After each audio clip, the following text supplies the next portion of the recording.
In the case of the boy with who was sick, Jesus says the Father must believe. But in the case of Lazarus, it was Jesus' own faith in God the Father that raised Lazarus from the dead. I pray that we could have such great faith.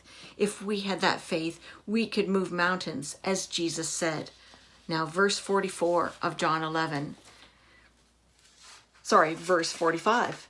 Therefore, many of the Jews who came to Mary and saw what he did believed in him. But some of them went to the Pharisees and told them what Jesus had done. So the chief priests and the Pharisees convened the Sanhedrin and said, "What are we going to do since this man does many signs? If we let him continue in this way, everyone will believe in him. Then the Romans will come and remove both our place and our nation." One of them, Caiaphas, who was high priest that year, said to them, "You know nothing at all. You're not considering that it is to your advantage that one man should die for the people rather than the whole nation perish." He did not say this on his own, but being high priest that year, he prophesied that Jesus was going to die for the nation, and not for the nation only, but also to unite the scattered children of God. So from that day on, they plotted to kill him. Therefore, Jesus no longer walked openly among the Jews, but departed from there to the countryside near the wilderness, to a town called Ephraim. And he stayed there with the disciples.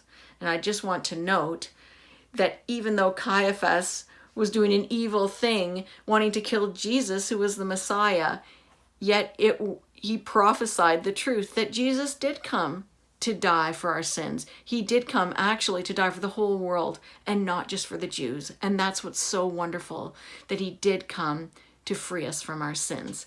So we'll go on with verse 55. The Jewish Passover was near, and many went up to Jerusalem from the country to purify themselves before the Passover. They were looking for Jesus and asking one another as they stood on the temple complex, "What do you think?